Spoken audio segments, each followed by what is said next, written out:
Hello learners, welcome to We Learning. This is Priya Barnwal and today we are going to discuss one of the most important topic of teaching aptitude. आज हम types of assessment देखेंगे. कितने types के assessment होते हैं? तो 8 types of assessment होते हैं. हम उन सबको डिटेल में देखेंगे. ओके और ये बहुत इम्पॉर्टेंट है हमारे नेट JRF पेपर 1 के लिए. तो आपको अगर मेरी क्लास अच्छी लगे तो अपने फ्रेंड्स के साथ शेयर करना मत भूलना. और अगर चैनल पे न्यू हो तो सब्सक्राइब कर लो, बेल बटन पे प्रेस करके ऑल पे भी क्लिक कर लेना सो दैट मैं जब भी लेटेस्ट वीडियोस लेकर आऊँ आपको टाइम टू टाइम नोटिफिकेशंस मिलती रहें. ओके तो चलो without further delay let's begin the class. आज हम सारा असेसमेंट देखेंगे, सारे टाइप्स के assessment. Okay so what is assessment? तो टाइप्स ऑफ असेसमेंट देखने से पहले हमें जानना ज़रूरी है कि असेसमेंट क्या होता है. तो असेसमेंट का मतलब है जब आप सिस्टमेटिक बेसिस पे स्टूडेंट को, अपने लर्नर को देख रहे होते हो उसने कितना सीखा अब तक और क्या डेवलप करा है, और अगर डेवलपमेंट नहीं हुई लर्नर में तो क्यों नहीं हुई. ओके तो लर्नर को असेस करना, उसको चेक करना कि उसने उसकी जो लर्निंग है वो कैसी चल रही है. ओके तो इसको बोलते हैं हम असेसमेंट. और एक ये सिस्टमेटिक प्रोसेस होता है आपका. इसमें हम एनालाइज करते हैं, इंटरप्रेट करते हैं अपने लर्नर को, और फिर जो इन्फॉर्मेशन हमें मिलती है, जो हम देखते हैं अपने लर्नर को असेस करने के बाद, फिर हम उसको और इम्प्रूव करने की कोशिश करते हैं, अपने लर्नर में और डेवलपमेंट लाने की कोशिश करते हैं. तो इसको बोलते हैं हम असेसमेंट. ओके नाउ आगे बढ़ते हैं. अब देखते हैं formative assessment. Types of assessment start हो रहा है हमारा यहाँ से. हम देखेंगे फॉर्मेटिव असेसमेंट क्या होता है. तो फॉर्मेटिव असेसमेंट का मतलब है जब कोई teacher during the instruction means during the course पढ़ाते हुए अपने बच्चे को असेस कर रहा होता है. ओके तो ये ड्यूरिंग द इंस्ट्रक्शन होता है. टीचर गाइड करता है अपने बच्चे को कोर्स करते हुए. लाइक आपसे क्वेश्चनिंग करते हैं जब टीचर्स, तो देखते हैं कि ये बच्चा आंसर कर पाता है या नहीं, क्या जो मैंने अभी पढ़ाया वो सीख रहा है या नहीं. राइट तो ये इन चीज़ों को देखना वो आता है आपका फॉर्मेटिव असेसमेंट में.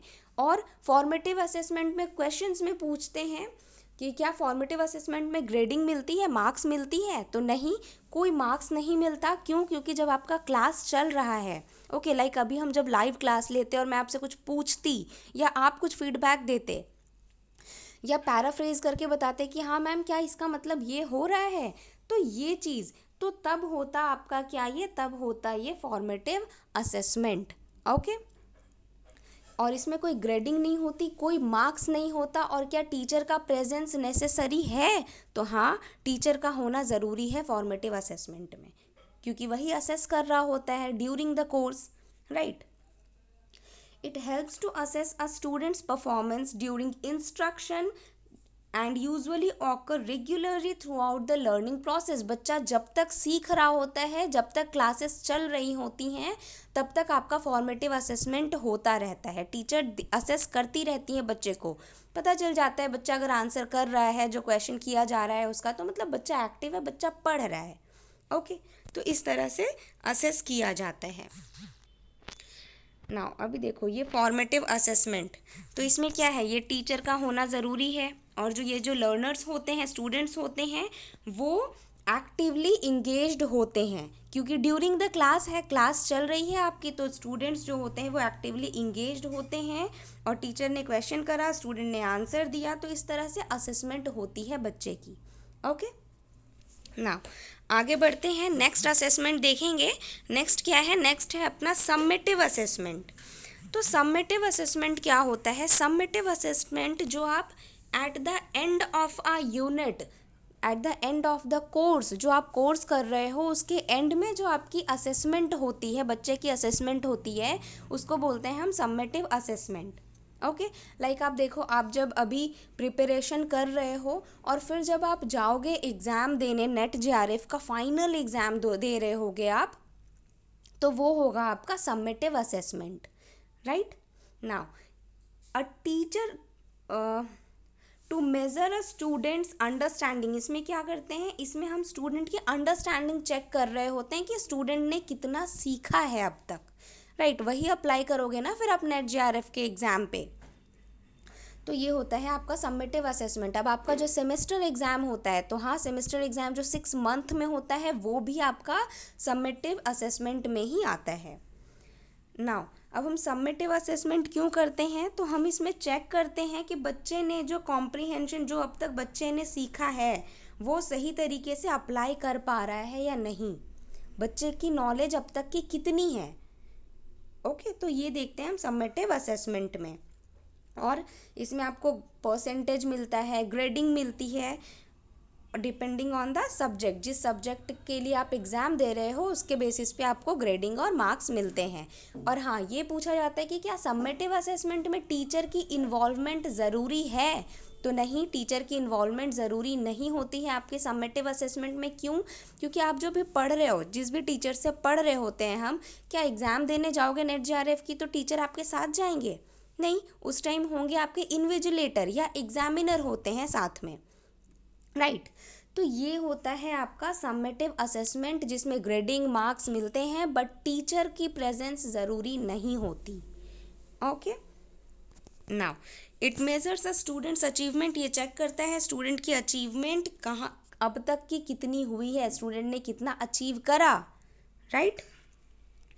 नाउ अभी देखो, ये जो समेटिव असेसमेंट तक हम पहुंचते हैं, तो कैसे पहुंचते हैं, तो फॉर्मेटिव असेसमेंट से होते हुए ही हम समेटिव असेसमेंट तक पहुंचते हैं। तो ये आपका एंड ऑफ कोर्स होता है।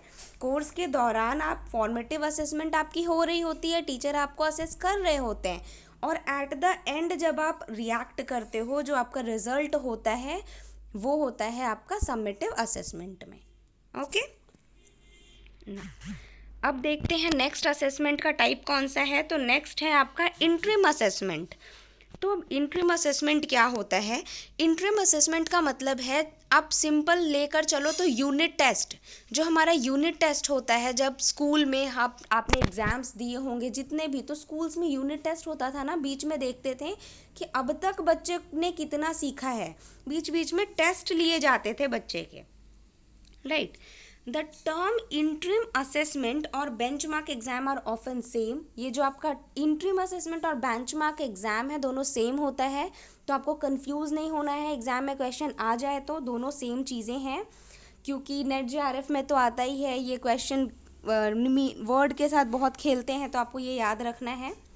Now they are used to track students' mastery and understand how to guide future instruction. इसमें देखा जाता है इंटरिम असेसमेंट में कि बच्चे ने अब तक कितनी मास्टरी करी है, कितनी चीज़ें सीखी हैं। लाइक यूनिट टेस्ट जो होता है था अपना स्कूल में, ओके, लाइक अभी भी जो होता है आपका, तो वो आप देखोगे 3 मंथ्स पे होता है, राइट। 3 मंथ्स या मंथली भी होता है। तो इस तरह से जब आपका असेसमेंट हो रहा होता है, तो वो देखते हैं कि बच्चे ने अब तक कितना सीखा है, और बच्चे को और फ्यूचर के लिए गाइडेंस की ज़रूरत है, तो किस तरह से आगे पढ़ाया जाए। ओके, तो ये देखते हैं हम इंटरिम असेसमेंट में, सो दैट बच्चा इसमें समेटिव एग्जाम के लिए फुल्ली प्रिपेयर्ड हो पाए।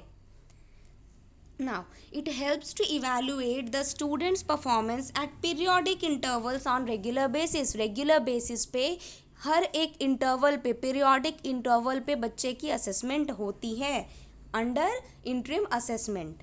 ओके, क्योंकि मैंने बोला अभी आपको 3 मंथ्स या 1 मंथ्स, तो हर एक ये सेट होता है क्राइटेरिया कि 1 मंथ पे टेस्ट लेंगे या 3 मंथ्स पे टेस्ट लेंगे, और देखेंगे बच्चे ने कितना सीखा, और कोई कहीं गलती है कुछ तो उसको इम्प्रूव करते हैं, सो दैट वो समेटिव एग्जाम में अच्छा करे। ओके, अब इंटरिम असेसमेंट का एक एग्जाम्पल ये भी है, जो मैं आपको क्विजेस करवाती हूँ टेलीग्राम पे।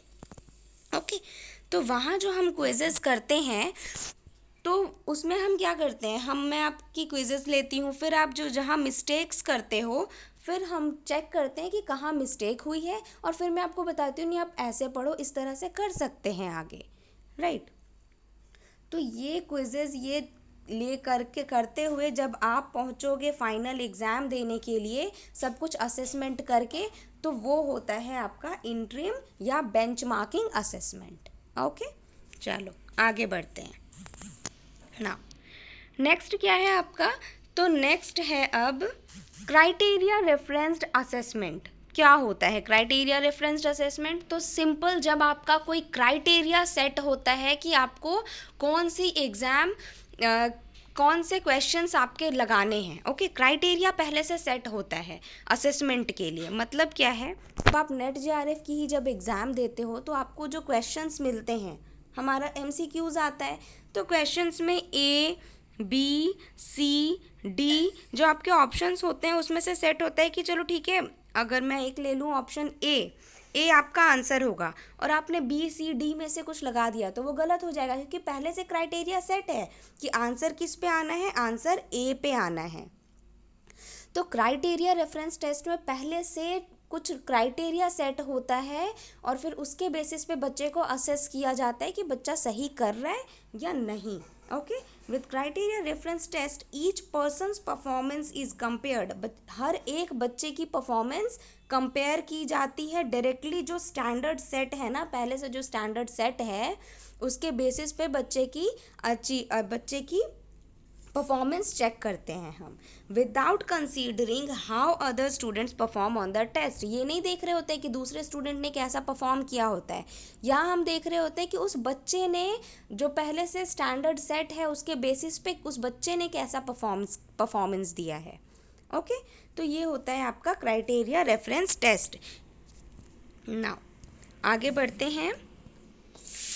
अब नेक्स्ट है आपका नॉर्म रेफरेंस्ड असेसमेंट। तो नॉर्म रेफरेंस असेसमेंट में हम क्या करते हैं, तो it compare a persons knowledge और स्किल्स टू द नॉलेज और skills of the norm group. Norm का मतलब क्या होता है, तो पहले ये समझना ज़रूरी है। Norm means rules.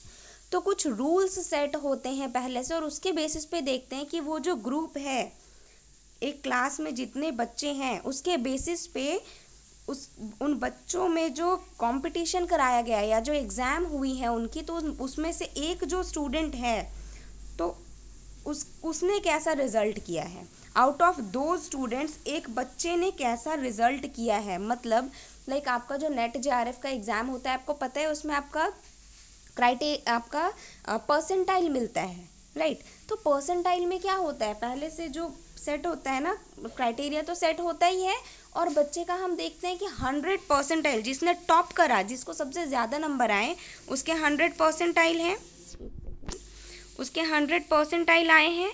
और फिर अगर आपको 60% आया तो आपका उसके कंपैरिजन में कितने परसेंटाइल आए, लाइक 90 परसेंटाइल है या 95 परसेंटाइल है।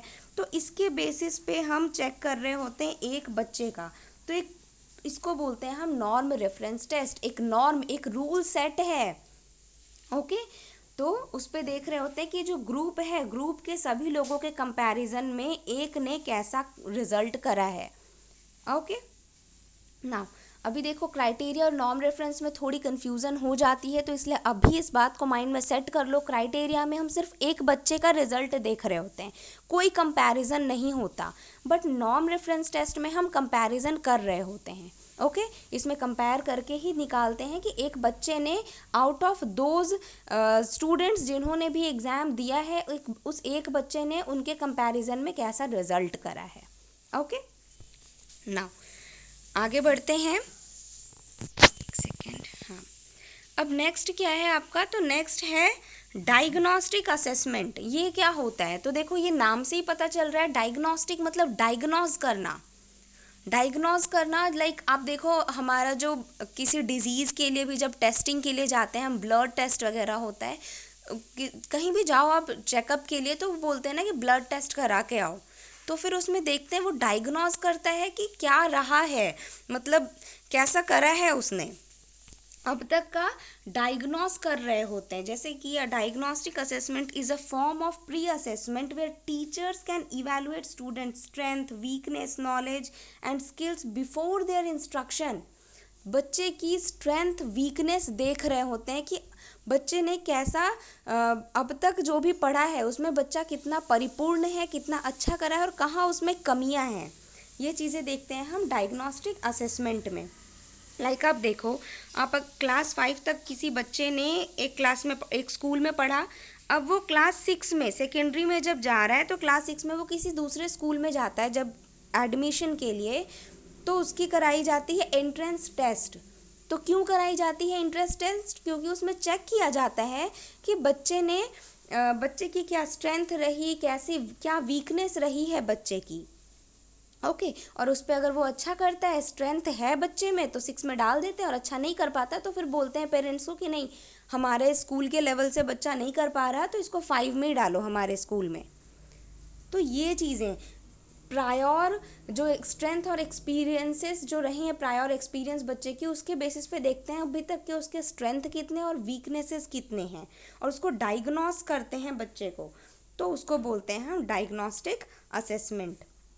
और ये जो डायग्नोस्टिक असेसमेंट होता है, इसी के बेसिस पे टीचर प्लान कर सकता है कि बच्चे पे किस तरह की एफिशिएंट इंस्ट्रक्शन प्रोवाइड की जाए, किस तरह से क्लासेस दी जाए बच्चे को, सो दैट बच्चा इम्प्रूवमेंट करे और अच्छा कर सके। ओके ना, आगे बढ़ते हैं। अब ये है आपका इप्सेटिव असेसमेंट। इप्सेटिव का मतलब होता है सेल्फ। ओके सेल्फ असेसमेंट करना, खुद को जब आप असेस कर रहे होते हो तो उसको बोलते हैं इप्सेटिव असेसमेंट। इसमें क्या होता है, प्रीवियस परफॉर्मेंस जो रही है बच्चे की, लाइक आप खुद की जो आपने लास्ट टाइम जो एग्ज़ाम दिया था तो उसमें आपका जिस तरह रिजल्ट हुआ, तो आप चेक करोगे कि क्या क्या कमियां आई, फिर आप चेक करके फिर जब नेक्स्ट एग्ज़ाम दोगे तो ट्राई करोगे उसमें और बेटर कर पाओ। तो ये जो आप खुद को असेस कर रहे हो ना, इसको बोलते हैं इप्सेटिव असेसमेंट।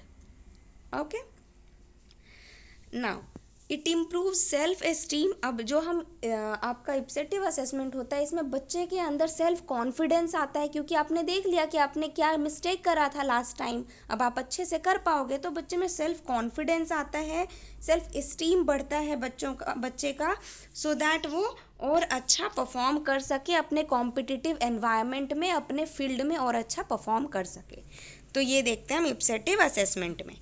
नाउ नेक्स्ट देखते हैं, नेक्स्ट है अब आपका सिनॉप्टिक असेसमेंट। सिनॉप्टिक असेसमेंट क्या होता है? तो सिनॉप्टिक असेसमेंट का मतलब है जब आप 2 या 2 से ज़्यादा मॉड्यूल्स जो हैं स्टडी के, वो एक सिंगल असेसमेंट में यूज़ करते हो। ऐसे तो कुछ समझ नहीं आया होगा, देखो सिंपली क्या है, सिनॉप्टिक असेसमेंट का मतलब है आपकी अब तक की जितनी जमा पूंजी है, जितना अब तक आपने सीखा है, उन सब को एक पर्टिकुलर एरिया में अप्लाई कर देना। लाइक आप जब रिसर्च करने जाते हो या किसी भी इंटरव्यू में भी जाते हो आप, तो आपको अब तक आपने जितना पढ़ा है, मतलब क्लास 1 से लेकर के अब तक की आपकी जितनी हायर एजुकेशन रही है, या आपने अपने एनवायरनमेंट से भी जितना कुछ पूछा है, उसमें से कहीं से भी उठा के क्वेश्चन पूछ देते हैं और आपको उसका आंसर करना होता है, राइट। तो अब तक की जितनी नॉलेज है सबको उठाकर एक जगह पे अप्लाई कर देना, उसको बोलते हैं हम सिनॉप्टिक असेसमेंट। तो उसको फिर हम देखते हैं कि क्या मैं अप्लाई कर पा रहा हूँ, क्या मैं ये चीज़ें कर पा रहा हूँ। तो ये होता है आपका असेसमेंट करना, सिनॉप्टिक असेसमेंट इसी को बोलते हैं। Okay now I hope this is clear now. तो और आपको क्लास अच्छी लगी हो तो प्लीज़ क्लास को ज़रूर लाइक करके आगे बढ़ना और शेयर करो अपने फ्रेंड्स के साथ, सो दैट वो भी इन फ्री क्लासेस का बेनिफिट ले सके। और मैंने प्लेलिस्ट में काफ़ी कुछ करवाया है, तो आप उन क्लासेस को भी ज़रूर देखो। और टेलीग्राम चैनल ज्वाइन कर लो मेरा, target NET JRF with V learning करके सर्च करो, वहाँ ज्वाइन कर लो फॉर PDFs एंड नोट्स। वहाँ रेगुलर PDF नोट्स प्रोवाइड करती हूँ मैं अपने क्लासेस की, एंड रेगुलर फ्री क्विजेस होते हैं for paper 1 and paper 2 commerce. तो ज़रूर से ज्वाइन करें टेलीग्राम चैनल, और इंस्टाग्राम पे बर्नवाल 012 करके आप मुझे फॉलो कर सकते हो। So that's all for today's class. Thank you, keep on learning.